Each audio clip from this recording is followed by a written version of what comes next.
started a GoFundMe. Thank you, everyone who's posted pictures or videos online. Thank you. You have no idea how much this incredible outpouring of love for my dad has meant to our family. And I'm gonna let you know that in the middle of all these tables is like a composition notebook. We have like the big notebook downstairs, but we want to get as many stories about him as we can. So if you want to write stories in those, that would be awesome. If you have, my sister says, tell us his best jokes. I think there were like 3 of them that he said to everybody.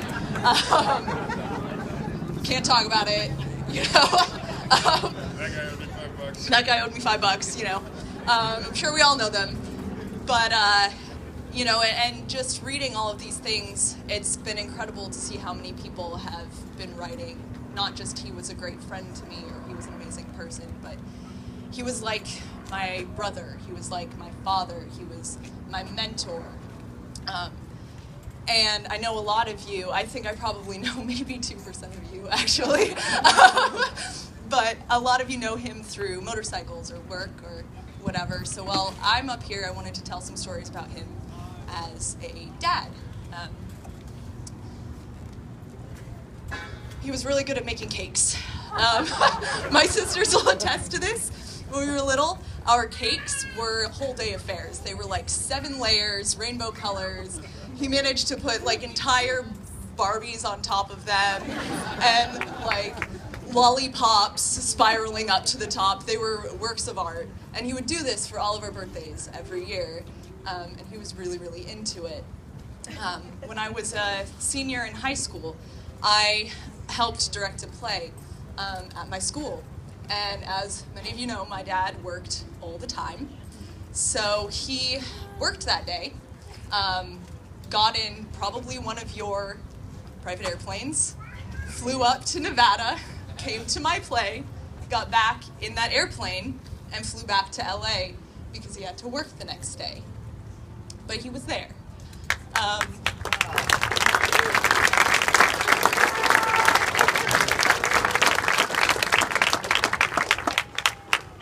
He was always down to take us to a party. My sisters and I can pretty much attest to the fact that we grew up in bars and at concerts. All of these small children you see here, we're probably the reason that's okay anytime you go to a bar or a party, because he loved all of you guys, and he also loved us. And so the time that he got off of work, he wanted to spend with all of the people he loved. So he decided, fuck it, I'm gonna take my kids to the bar, and it'll be great. Yeah.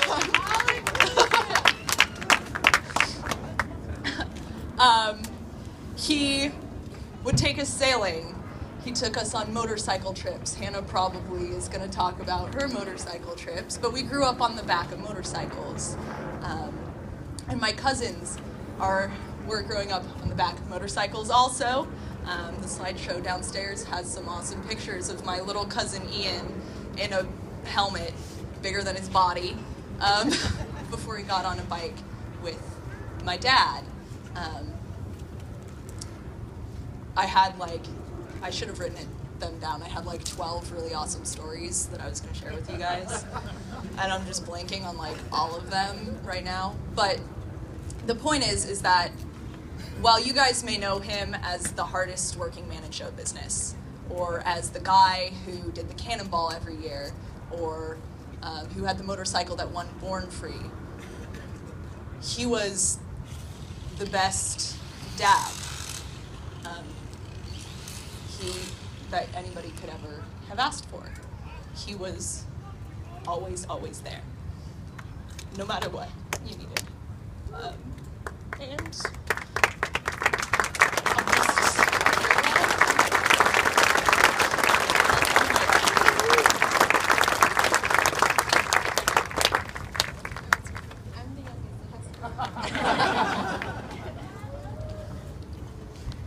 Hello, everybody. I am Hannah Buckingham. Hello, Hannah. I didn't really organize anything to say, so I'm just gonna wing it. So I hope you don't get bored. Okay.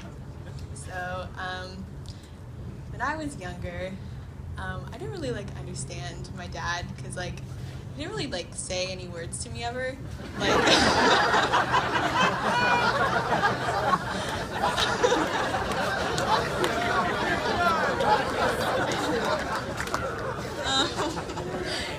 yeah. Like we go out to dinner and like I don't know, like I try to tell funny jokes and like I don't know, it's just kind of like a blank. Like I didn't understand what was going on. But like I like never really like realized this until now, but like it didn't really matter that we like never really communicated with like words because like I just said like so many times. He showed me like the way he saw the world. It's honestly the most important thing that I think he could have communicated with me without speaking. He just like took me on adventures when I was in 8th grade, before like spring break or winter break. I think it was winter break, yeah.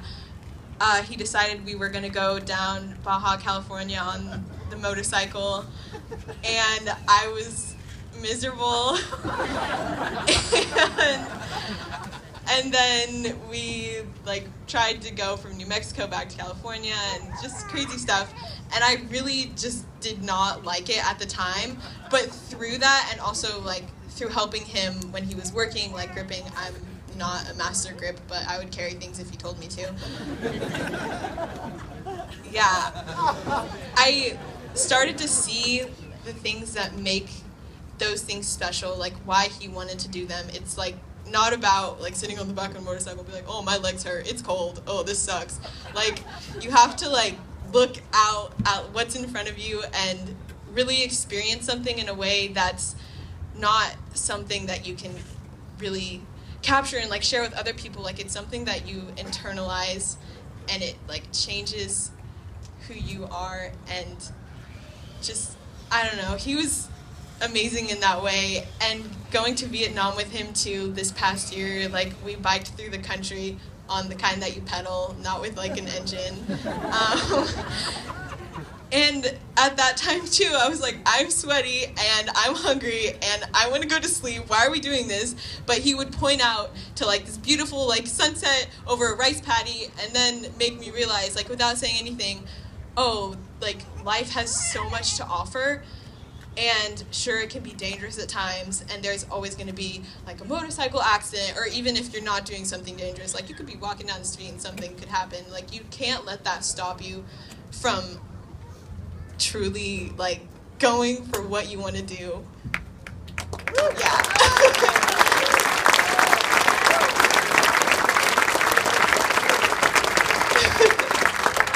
Also, he had really cool style and the best music. And he had a band called Vomit Launch and Some Pump. Thank you. Good night.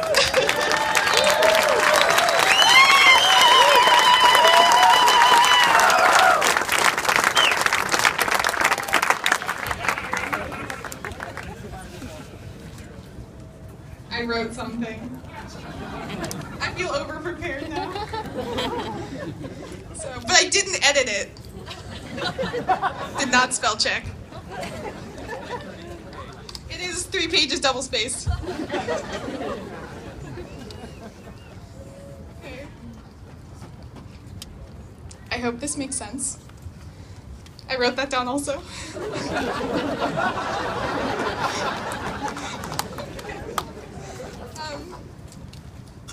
So my first memory of like being alive in this world was of my dad coming into my room like before the sun had even risen on like November 20th, 1998, to tell me my like little sister Hannah had been born. That's like the first thing I remember. And she was born like in our basement. My mom's crazy.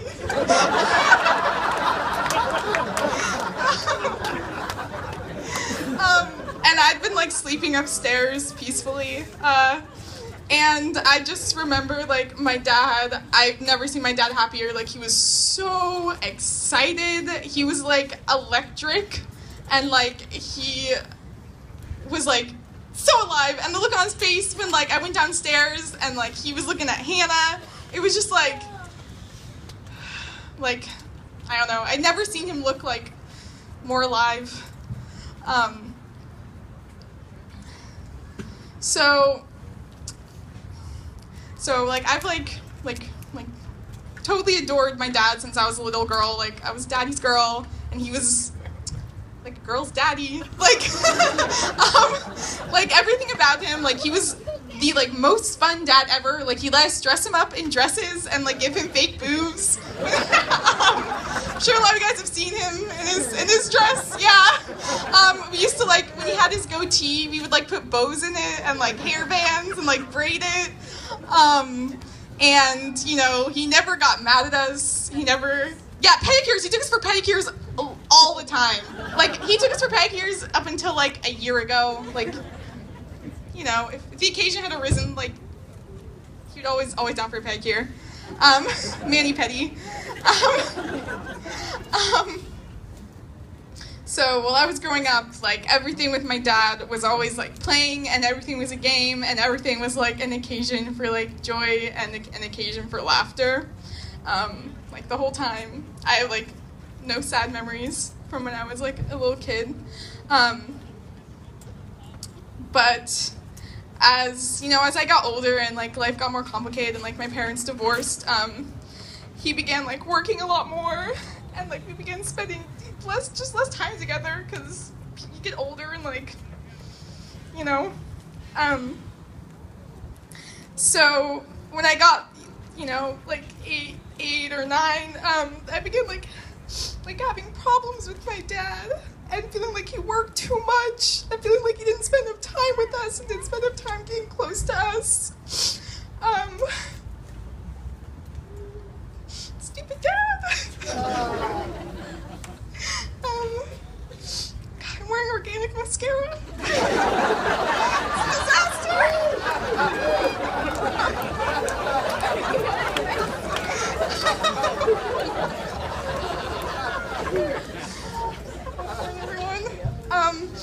But I see now that, like, he did everything right.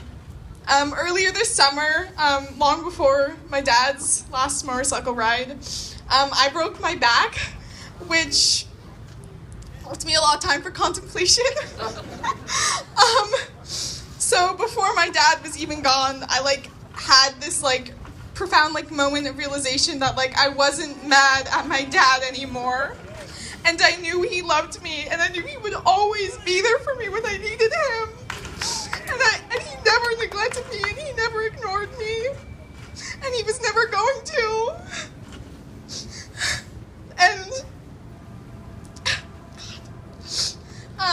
And I was just like,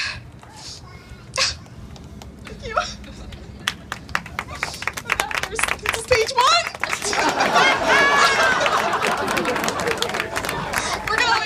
Don't worry, it's not double-sided. So I was shaped so much as a person by him and because of who he is. And, like, now I really feel proud of the person I've become and, like, proud of the person that, like, he made me. So much of myself has come from my dad, from, like, my, like, genes. To, like, the world he raised me in and the world he created for me. And I've been so lucky to have so many beautiful and strong people influencing my life, but really no one has as strongly as my dad. That's repetitive. I should have edited this. I should have edited. So all of my choices and life decisions, whether or not like I realize it, have always been and like will always be so profoundly influenced by him. And I have always tried to make my dad proud, and I'm always gonna try to make my dad proud.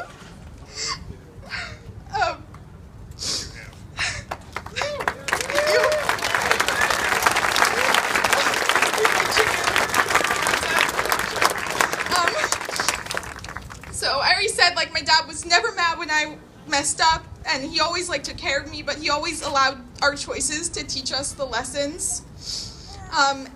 And when inevitably things fell apart and we found ourselves, mostly me, they were really good kids. I found myself in, like, messes. He was never mad, but always was just, like, the gentle hand that would pick up the pieces. He never wanted to, like, hold us tight and, like, protect us from the world. But he wanted us to learn, like, how to, like, embrace the world. He taught us how to throw ourselves into the beauty of existence head first, and to make with life whatever we wanted. He always wanted us to be our own people, even when we were children who don't have very fully formed personalities. He always wanted my sisters and I to be ourselves, whatever ourselves was, and always gave us the space to do so, to develop ourselves in any manner that we chose. If it was like, the crazier the better. He let me do so many crazy things. And that's something I'm always going to be grateful for, because I know it's because of him that I'm confident whatever choices I make, that I can really approach life and everything it has to offer, the good and the bad, with no fear. I'm like everything, like this gal before you was like because of like that dude before me. He taught us how to love life, how to embrace life with no hesitation. He showed us that fear was meaningless. Even now, that fear is meaningless. He loved and supported us, but always gave us the freedom to scream and throw things and offend people. He encouraged that behavior. So, remembering, like, who I was and, like, seeing who I am now, like, I really recognized that I needed every beautiful memory, but also every hardship that my relationship with my father was built on. And I don't know what I would have done if he was, like, any different kind of person.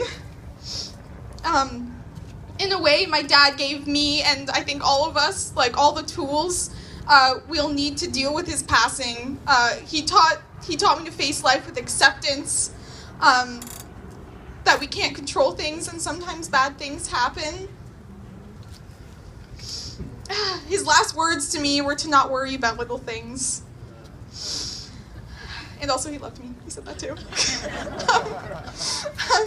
So my life is never going to be the same again, and none of our lives will be, but in a way he's still teaching me and all of us another lesson.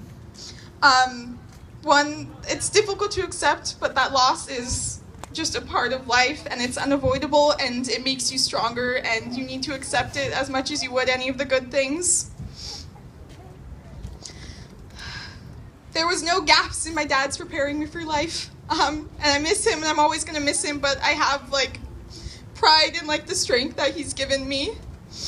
I know that horrible things happen, but I know that you still just face it with love and with acceptance.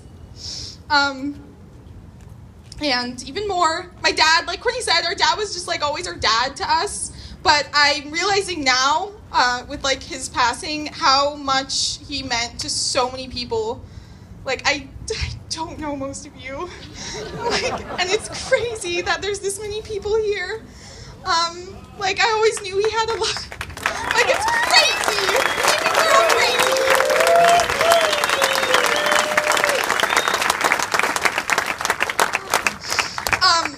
Looking at all of you guys, like, I really see the effect that one person has, or they can have to bring, like, so much positivity and so much light into the world. My dad used all of his energy and all of his strength to lift up everyone around him. And I didn't even, like, I'm so awed by the power that, like, this one individual had to, like, do so much good for so many people.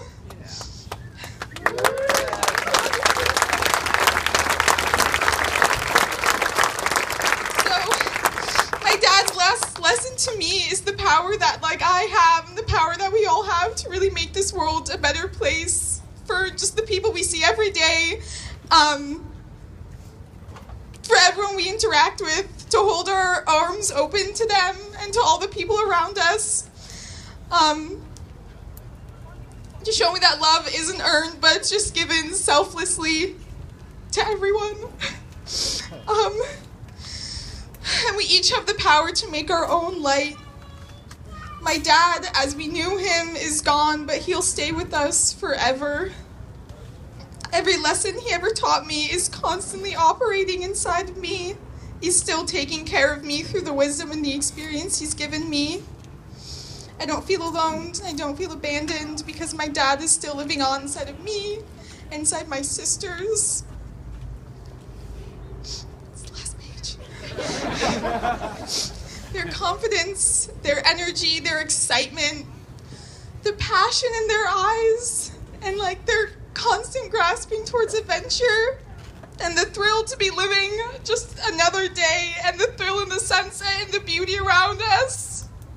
He lives on in my stepmom, who is here. Gretchen. I love you, Gretchen. He lives on in my stepmom, whose love for him I know will never diminish and will always inspire me. And so my father, as we knew him, is gone, but he never really left, and he never will.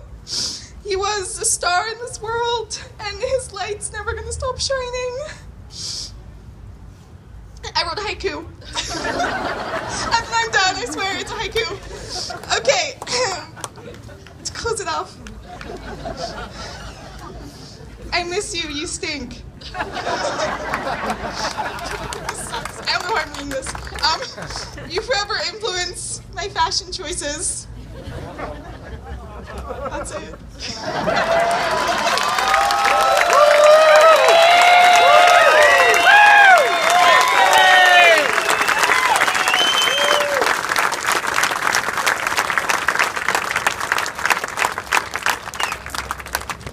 And to close out the sister thing, I'm going to tell you all about how my dad's the reason I'm not an alcoholic.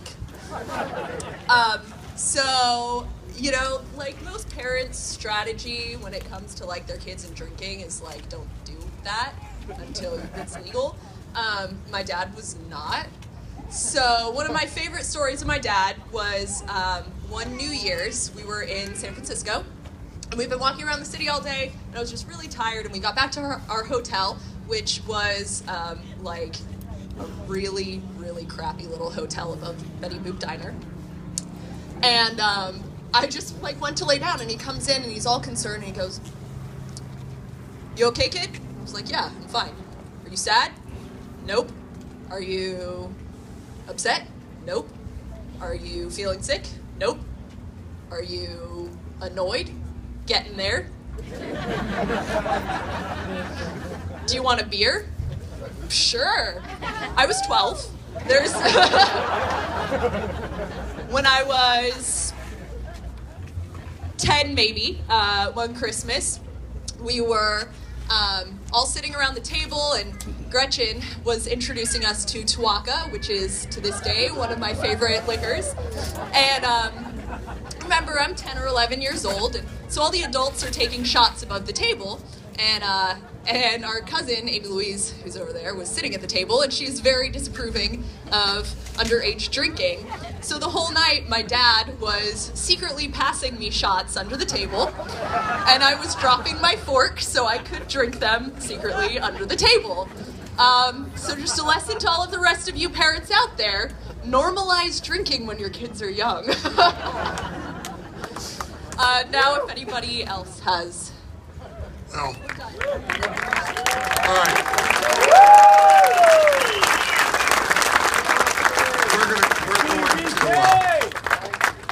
We're going to sort of stop this in just a second. And then we'll come back